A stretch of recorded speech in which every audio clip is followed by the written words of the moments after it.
Well, hello, everyone. What a neat couple of days this has been. I am just overwhelmed with the success of this event. We went from 6 teams last year to 22 this year, and let me tell you, it has been phenomenal to see the excitement on the teams. We have international students with us today and yesterday. So anyway, welcome. We are so glad that you could be with us this evening. In my job as director of the Values and Ventures competition, I have the great fortune to help put this thing together. This is my second year. I hope there are many more. And these 2 days of competition are really the most exciting for me for the entire year. What I'd like to do is start by asking all of the students and faculty who participated this year to please stand and be recognized.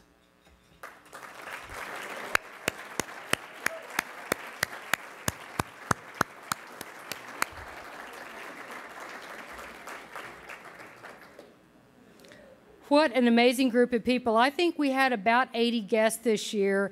I think we had maybe 12 or 13 last year. So this was really a big ramp up for us. Did anyone in the crowd volunteer? If you volunteered as a judge, as a timekeeper, as a scorekeeper, would you please stand? Paul Spiegelman? Okay.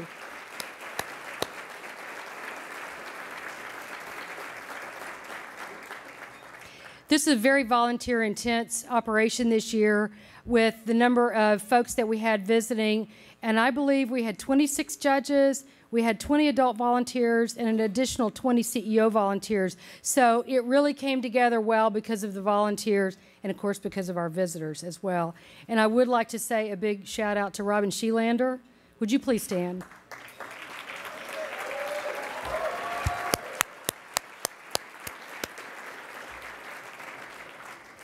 Between she and Brad, they make the world spin in the Entrepreneurship Center.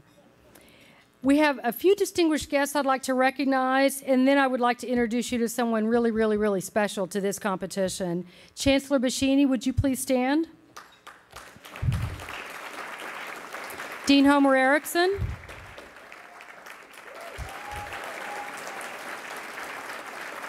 Vice Chancellor Whalen.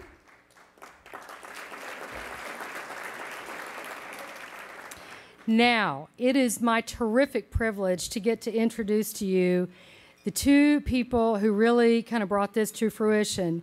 Nancy Tartolino Richards is one of our TCU trustees, and she's the chairman and CEO of First Preston. Her business partner, Lisa Barentine, is president of First Preston HT. Lisa and Nancy.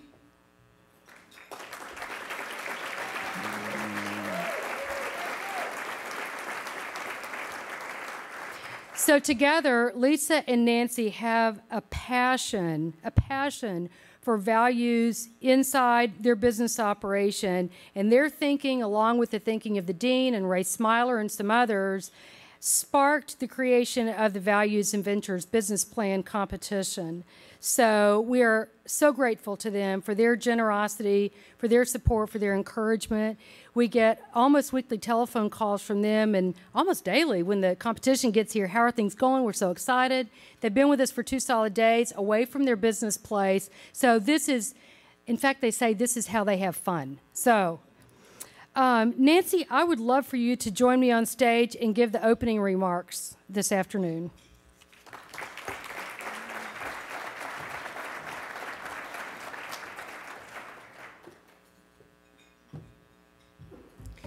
You know, if you're a serial entrepreneur, this is the most fun in 2 days that you can possibly have. We've been asked, Lisa and I have been asked for the last 2 days, and really for the last year, how this came about. I wanted to talk about that just a little bit because I wanted to thank some people and I wanted to tell you what we've learned. The first thing I want you to know, I've learned this. If you want to fund a world-class competition with a world-class university called TCU. Now, I'm going to let you in on a little secret that even TCU doesn't know. Lisa and I kind of pitched this idea around to some other universities for a while because we were committed to 2 things. We believed that we really wanted to foster a competition at an undergrad level. That was the first thing. But the second thing is we wanted to encourage giving back from success and philanthropy. And we wanted to accomplish those two things. Well, an amazing thing happened when we told TCU about this. In 2 weeks, we got a phone call like this, and they said, we want an appointment, we're ready to pitch. We went, oh, what's happening? And this says a lot about a university, because I want to tell you who showed up to pitch Values and Ventures. And Brad, you tell me if I leave anybody out. But first, great leadership. The chancellor showed up, Victor Boschini. The dean of the business school, Homer Erickson. Then from the entrepreneurship school, David Dibble, Brad Hancock, and John Carr. I guess they're all here tonight. And they pitched this Values and Ventures competition, and they wowed us. We were so excited. We immediately said yes. And then they told us about two secret weapons they had. The first one was Ray Smiler, coming from the Kauffman Foundation, and what a great addition he was going to be to this team. And he's amazing. And then, of course, here came Ann McDonald, and, organizer extraordinaire. So all of this team, and we said, being the prudent businesswomen we are, we said, well, we kind of want to see a pilot. So we were off and running, and 6 schools came to do this pilot. I want to recognize them tonight. Babson, Belmont, University of Houston, NYU, and Wake Forest, with 6 amazing teams. I wanted to thank them not only coming to pioneer this, because they're all here tonight, but I want to thank you for coming back and bringing 6 more amazing teams. And finally, the icing on the cake last year was that 3 young women and their faculty advisor at Belmont showed up and showed us how this was going to be done. They gave us a flawless presentation, a great concept. Their business plan was perfection. And I want you to know that a year later, the mayor of Nashville commended them for their year. They have removed 5,000 mattresses from the landfills in Nashville. They have renovated an old abandoned warehouse where their Springback is the name of their business, where they're recycling mattresses. And they've given countless jobs to the homeless sector in downtown Nashville, and they've been commended by the mayor of Nashville for changing the downtown of their city. So just couldn't have hoped for a better flagship first year, and our congratulations to them. So I learned that TCU knew how to deliver. Then this is what I've learned this year, that 22 fabulous universities showed up with 22 great ideas. I saw 14 of them, but I was assured by everybody that all 22 of you were equally as impressive. And, it was so important to Lisa and I that each of you have a great experience here. So she called me last night because I wasn't at the dinner, and she said, oh, when they announced, she goes, there were some long faces in the room. And I said, well, of course there were long faces in the room. They're competitors. They're entrepreneurs. They wanted validation. And so I said, you forgot what it was like trying to get validation in 1988. Now, this is before all of you who are students were born. But, we don't really, let's forget about that. Let's talk about what it was like in 88, in that, there weren't entrepreneurial schools, and you didn't have great faculty advisors, and you didn't have business plan competitions. So a few years out of school wasn't my first idea. She said, I told her, I reminded her of this, and she said, oh, tell them that story. So, but it was really one of the best ideas that I'd had. And I took it, I went to the most successful business person that I knew. And I said, I got this idea for a business. And I said, it's kind of a variation on a theme, but I want you to read my business plan and give me your feedback. And he said, I will do one better than that. And he said, I have 3, this is a very successful person. He said, I have 3 business consultants that highly paid, that anything I do, they look it over for me. I'm going to have them critique your business plan. I said, great. I really look forward to that. So a week later, I get this back. My business plan has been all marked up. I'm not sure he even read all the comments, but he said, this is everything they said. And I've got to tell you, they liked my idea. They liked the plan. I'm just reading through it. I'm feeling really good about everything. And I get to the last page, and in the corner, one of the consultants had written, my goal was to have 700 units in order to be profitable the first year. And in the back corner of the page, he'd written, who does this woman think she is, that she can sign 700 units in 1 year when she doesn't know anybody in this industry? Well, I have to tell you, I got 99, that 1% non-validation just about did me in. I got that little proposal and I put it down in my pocket right there at my desk. And every time I went out to go sell to somebody for one of those units, I pulled that out, I turned to that page, I looked at that, and every time I signed some units, I marked them off on that page. Well, I want you to know 700 units got done in 6 months. The 7th month, I ran my profitable financial, and I made an appointment with my mentor and said, I'd like to see you. And he said, well, come in. What are we going to talk about? I said, it will be very short. I walked in with my financial that was in the black. I put it on his desk, and I said, you call those highly paid consultants, and you tell them you pay them too much. And, but you know, hey, 25 years, I'm over it. So anyway, here's what I was going to tell you. On the criteria, you know, you can judge somebody's business presentation because we had great judges, and, you know, they got great feedback. And they can, you know, judge the criteria. They can judge your oral presentation, but nobody can judge what you got right here, which is determination. That's yours and yours alone. And I can tell you from watching this competition that one of our world's greatest entrepreneurs could come off any of these 22 teams. And when you do that, and you are one of the world's greatest entrepreneurs, number one, I want you to call me because I want you to be a speaker at Values and Ventures. And number two, I want you to cut me a check so that we can sponsor the next group of great entrepreneurs that are going to come through the Values and Ventures family.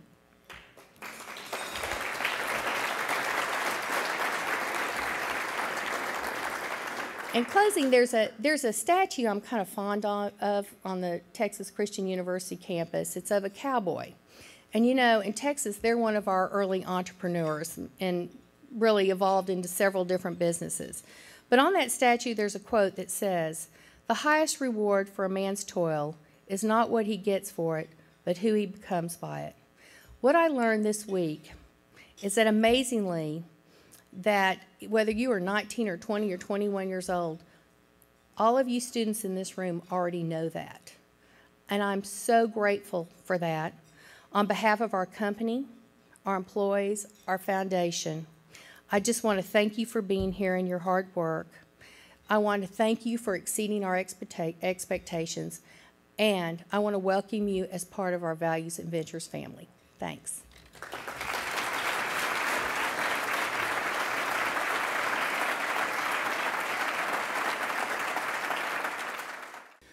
Let me briefly share with you how we got to this point tonight for those of you that weren't able to join us yesterday and this morning. This competition is by invitation only. Schools are invited to be here because they are among the top undergraduate entrepreneurship schools in the world, actually, both U.S. and abroad. Many of the schools held their own internal competition, and the winner came to Fort Worth, to TCU, to represent that school here.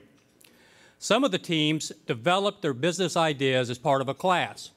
They got the idea, they developed it under the watchful eye of a professor, and others, though, just said, there's a problem, there's a need, and I have a solution to it, and outside of class, without getting course credit, they wrote these business plans and ended up coming here to represent their school. We have 22 universities that competed. They're in your program, so if you weren't here on either Thursday or Friday morning, you can look. We're real proud, obviously, of all the domestic schools, but we're particularly proud that we have an international flavor. We had a school from Canada, 2 schools from Canada, Mexico, the Netherlands, and Croatia. So to our international guests in particular, thank you for coming and joining us and being here in Fort Worth.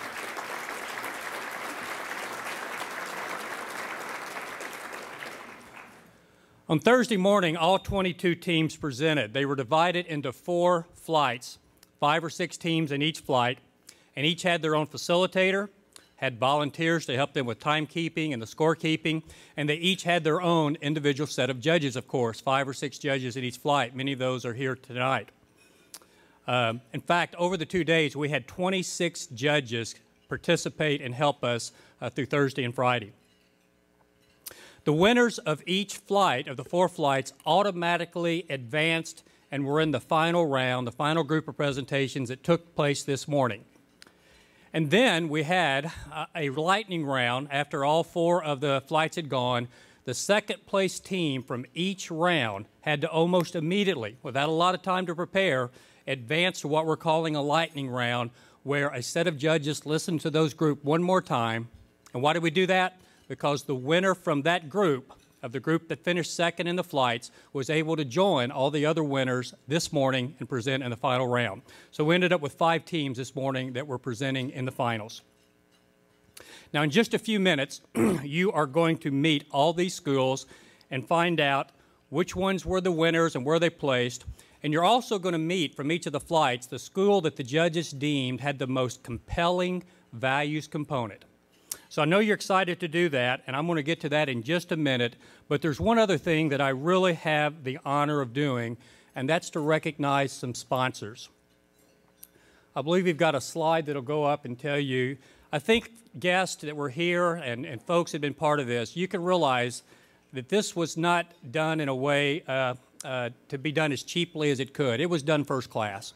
And to do that, we needed the help of individuals and companies that would step up and help us deliver the experience to you that we have. Of course, you know Nancy and Lisa, and they've been recognized, and they are our lead sponsors for this. But in addition, Jane and Pat Boland provided the means for Nick Friedman, who was our Boland Innovation speaker, to be here last night and speak to all of you students and many of the faculty, and came in to do that. In addition, at the gold level, we have Quicksilver Resources, who provided financial support. And at the silver level, we have gifts from TCU graduates Jeff and Sally Biegert, and they had directed their money to go to prize money. We had money from Chesapeake Energy, Inwood National Bank, Northwestern Mutual, and Cockrell Innovation. And Cockrell Innovation provided financial support as well as these lovely brochures and agendas that you're seeing here tonight. You also can see a number of event partners that are listed, both individuals and companies. And we are most grateful, actually, that among all of them, and we're proud to have all of them, but our city stepped forward, the city of Fort Worth. And we actually have people here tonight from the city of Fort Worth, from the mayor's office. We also have people here from Economic Development Office and from the city council that are here to support you all being here in our city. I'd also like to say that we have someone here representing Senator Cornyn's office. John Wood is here to represent the senator's office and be here for this event. We're also grateful particularly to American Airlines, who provided travel vouchers to help offset some of the travel costs to get here. So please join me at this point. As you all know, we couldn't have done this without them. Please thank all of our sponsors.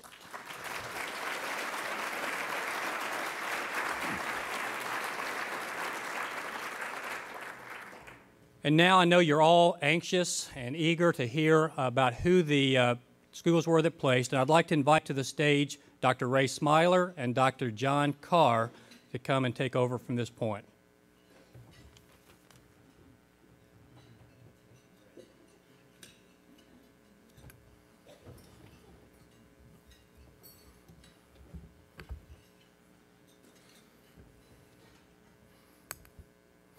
For our friends and colleagues from Mexico, buenas noches.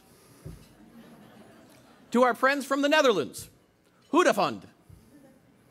To our colleagues and friends from Croatia, Dobro veče. And to everybody else from North America, good evening. My friend and my fellow faculty member, John Carr, from the Neely School of Business, and I are pleased to have the opportunity to present these awards this evening. I also want to let you know that this entire awards event is being streamed live over the internet, thanks to the communication capabilities of people at the Neely School. I want to talk a little bit before we present the awards to each and every entrepreneur who presented over the past 2 days. And over these past 2 days, all of you faced challenges, questions, evaluations, criticisms, questions, and you held fourth. And I want each of you who participated, whether you're a finalist or not, to remember the admonition of Theodore Roosevelt, who made a profound observation. He said, "It's not the critic who counts. It's not the one who points out where the strong man stumbled or where the doer of deeds could have done better. The credit belongs to the one who is actually in the arena." And for 2 days, every entrepreneur put himself and herself in the arena. I think this is wonderful. You stood up to the challenge, you faced the judges, you handled the nervousness, you presented your ideas, you put forth what you thought was important, you challenged to change the world, and you took what came. I think that's wonderfully admirable. And I hope each of you can and should be rightfully proud that you were in the arena. We're here tonight to celebrate the transforming power of entrepreneurs, of those individuals and teams who, through their creativity and innovation, dare to think different than everybody else. I just read the biography of Steve Jobs, and I came across what he wrote in 1997 as the advertisement to relaunch Apple. And in 1997, Apple was on its deathbed. The board of directors who had thrown him out brought him back to save the company. And he wrote this 60-second commercial that defined the values of Apple. And as I read it, I actually thought of each and every one of the entrepreneurs in this program. I want to tell you what he said. "Here's to the crazy ones, the rebels, the troublemakers, the round pegs in the square holes, the ones who see things differently. They're not fond of rules and they don't like the status quo. You can quote them, disagree with them, glorify or vilify them. The one thing you can't do is ignore them, because they change things. They push the human race forward. And while some may see them as the crazy ones, we see genius. Because the people who are crazy enough to think they can actually change the world are the ones who do." And I want to tell everybody in this audience, there's a lot of crazy people here tonight. There's a lot of people who are convinced they're going to change the world. I want you to think about the range of crazy ideas we heard in the past 2 days. And I know many of you are here and have not seen any of the presentations. And I want to take a minute to tell you the crazy ideas we heard in the past 2 days, the ideas that, in fact, will change the world you and I live in. We're convinced of that. And I'd like to use as the example of some of these crazy ideas the 5 finalists who presented today. And I want to talk about them in the order in which they presented and see what you think about these crazy ideas. Bright Sanitation from the University of Oklahoma wants to transform slums in India and enhance the dignity of life of people who live there by redesigning toilets to improve sanitation and raise the standard of living for everyone in the most dire straits in India. Now, is that a crazy idea or what? And it's fantastic. Agrodelico from the Monterey Institute of Technology and Higher Education wants to transform self-sustaining agricultural communities, and they want to do this by growing organic cactus to sell to Japan. Who ever thought of that crazy idea? And it's spectacular. Onward PAX from the University of Arizona intends to transform education in America, and they're going to do it by getting college students to donate learning materials by buying backpacks. What a crazy idea. And it's stupendous. Fundrate from Wilfrid Laurier University in Canada plans to transform charitable giving with an app for browsers that lets users and advertisers both benefit at the same time and contribute to charities around the world. How'd they think of that crazy idea? And it's fantastic. Unlimiters from the University of Houston wants to transform the life for 42 million disabled Americans by providing easy-to-use products that make their lives more normal and independent. What a crazy idea. And it's incredible. Those are just some of the ideas we heard today. Those are some of the crazy things these people will do to make the world better for you and me. So over the past 2 days, each of you has inspired us. Not just the finalists, but every single entrepreneur and every single team. You've inspired us. You've inspired the judges. You've inspired the people who have listened. And we hope that you've inspired each other. So, this evening, what we want to do is celebrate your crazy ideas. We want to applaud your rebellious efforts, and we want to promote your troublemaking ventures. We want you to change the world. In fact, we need you to. I also want to make a comment. There's a lot of faculty in this room. John and I and the others here, and I want each student to know something. On behalf of the faculty members, I want you to know that it is a privilege for us as faculty members to teach and to be taught by each one of you. The Values and Ventures competition that Nancy and Lisa has helped launch here has put forth an unusual but an important and a little bit crazy proposition. And the proposition is this: that entrepreneurs can pursue profit through a worthy purpose. That entrepreneurs can and should make money by making meaning. And that an entrepreneur's personal values and virtues must be the basis for his or her venture. That's the proposition of this competition.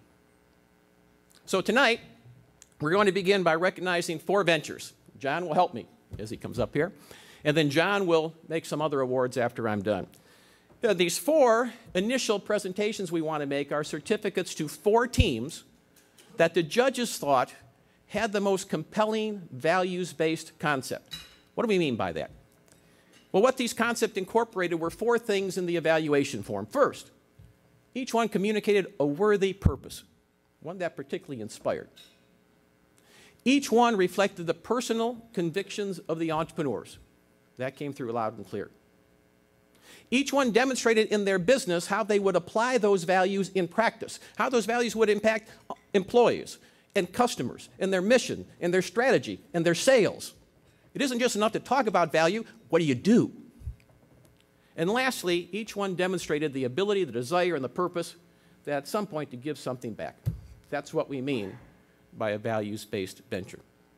So, as I call the teams out, I'd really like the entrepreneurs from these schools who have earned the best values-based concept to come up. And when I'm done, then I'll turn the stage over and John will present the money awards that will go to the winning teams. So first, from the Yellow Flight, as Brad told you, we had 4 flights of companies here. From the Yellow Flight, the team with the best values-based competition is the University of Houston. Nice going. Please come up.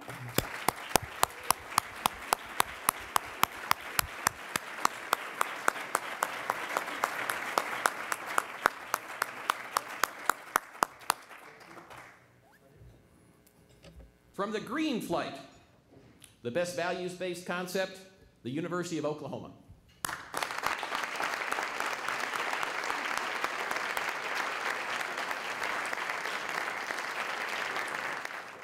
From the Red Flight, the Eben Group from Oklahoma State University. Please come up.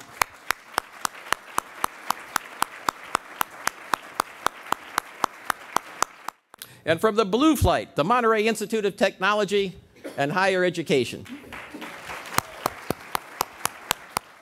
It's been a wonderful experience for all of us. I like to remind my fellow faculty members, I'm always stunned by how creative our students are. And I learn as much from the students as hopefully they learn from me. And this experience the last couple of days has helped reinforce that for myself.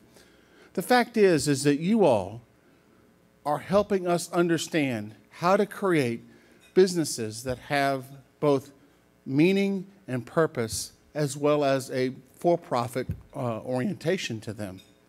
So it's inspiring to us. You all and your creativity help teach us as faculty how to do a better job in teaching our classes and giving some perspective about how you can develop a business that has both a values-based orientation and a for-profit orientation. So I'm thrilled to be here and to announce the wonderful and the generous awards that we have here, but I'm proud to tell you that I was inspired by many of the groups that I saw over the course of these 2 days. But we have some winners to announce.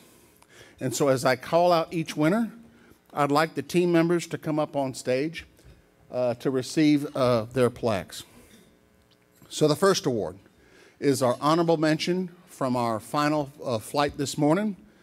And the honorable mention winner is Fundraid from Wilfrid Laurier University.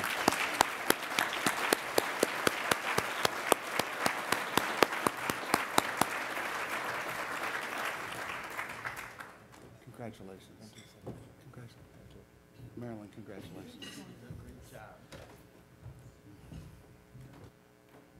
Nice going. Good dancing. Thank you. Good job.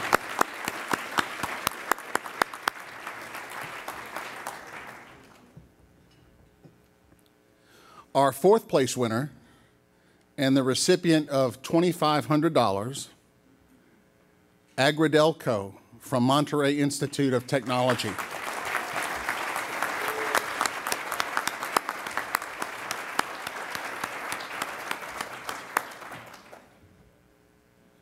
Our third place winner and the recipient of $5,000, Onward Pax from the University of Arizona.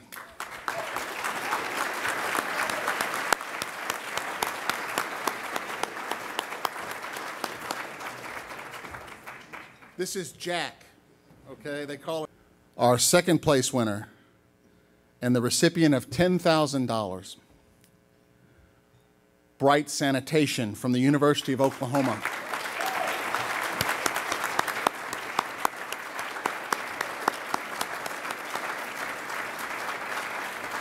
Wonderful, Megan. And now it's my privilege to welcome our Dean, Homer Erickson, who will now present the grand prize to our first place winner. As I get ready to do this, I want to again thank everyone who participated. What an amazing group of presentations for everybody today. You know, it was a difficult job for the judges. I heard from every one of the judges saying, how could we choose winners? Because everybody was a winner.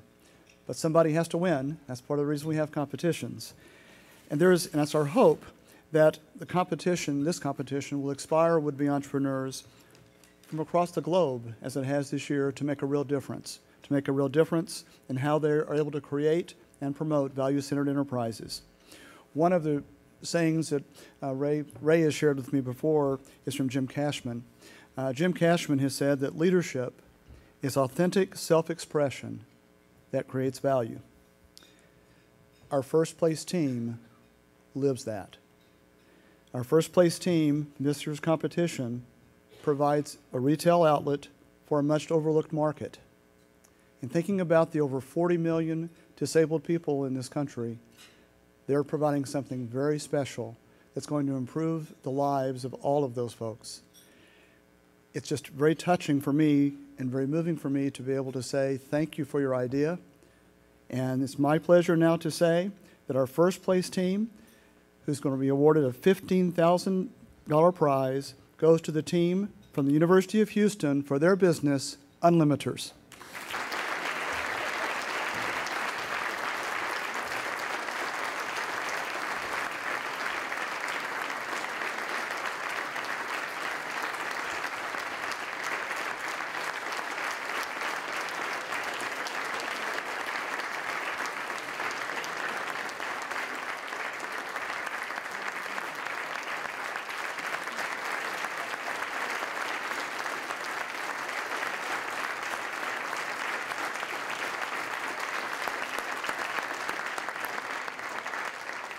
Don't leave. Don't leave, please. Your concept and what you've already proven is going to make a difference, will change lives and is going to change lives. And it aligns beautifully with the vision of this competition. And so we want to thank you for what you brought to us and for your presentation. Would you like to say some words for us? Sure.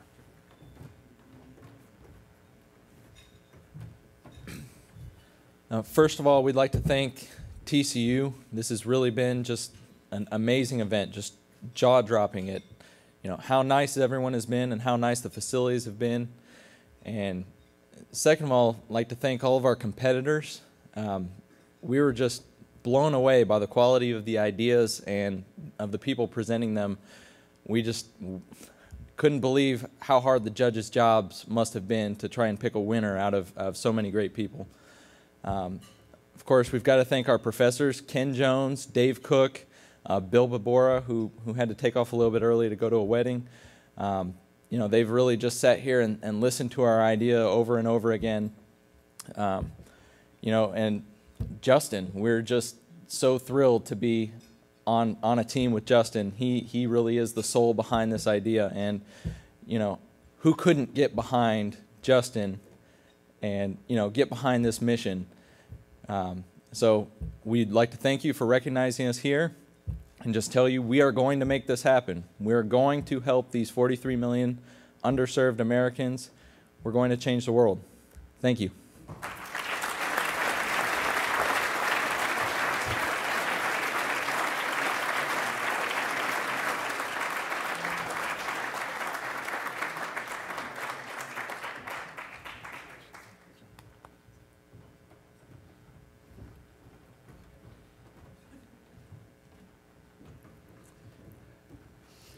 What a wonderful evening, but it's not quite over yet. Could I ask, where's Ann McDonald? Where is that lady? She's hiding somewhere in here. Come on up here, Ann. So.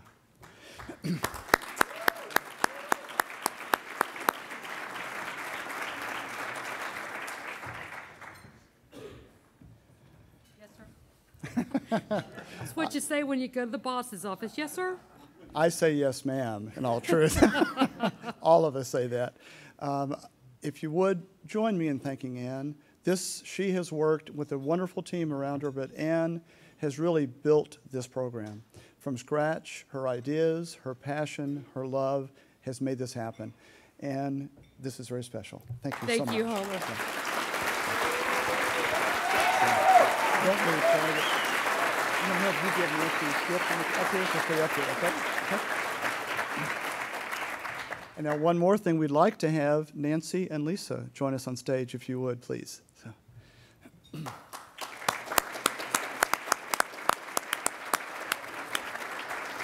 that down here? Do you want me to? Yeah.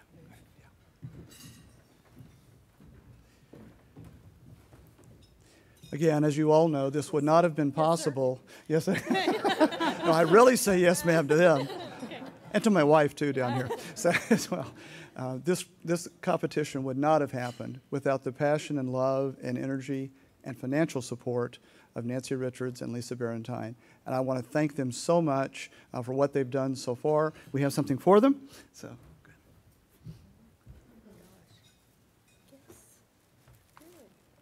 Lisa.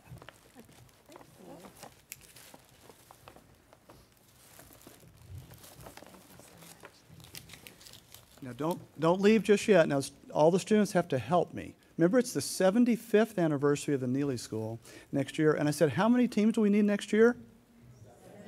75. There you go. But in order to make that happen, or whatever number we have next year with that, Nancy and Lisa have given us a matching pledge for next year. We won't tell you the amount, but they've given us another very generous gift. And they've challenged us, though, to get out and match it. So we want to acknowledge and say thank you very much for your continued support. Thank you.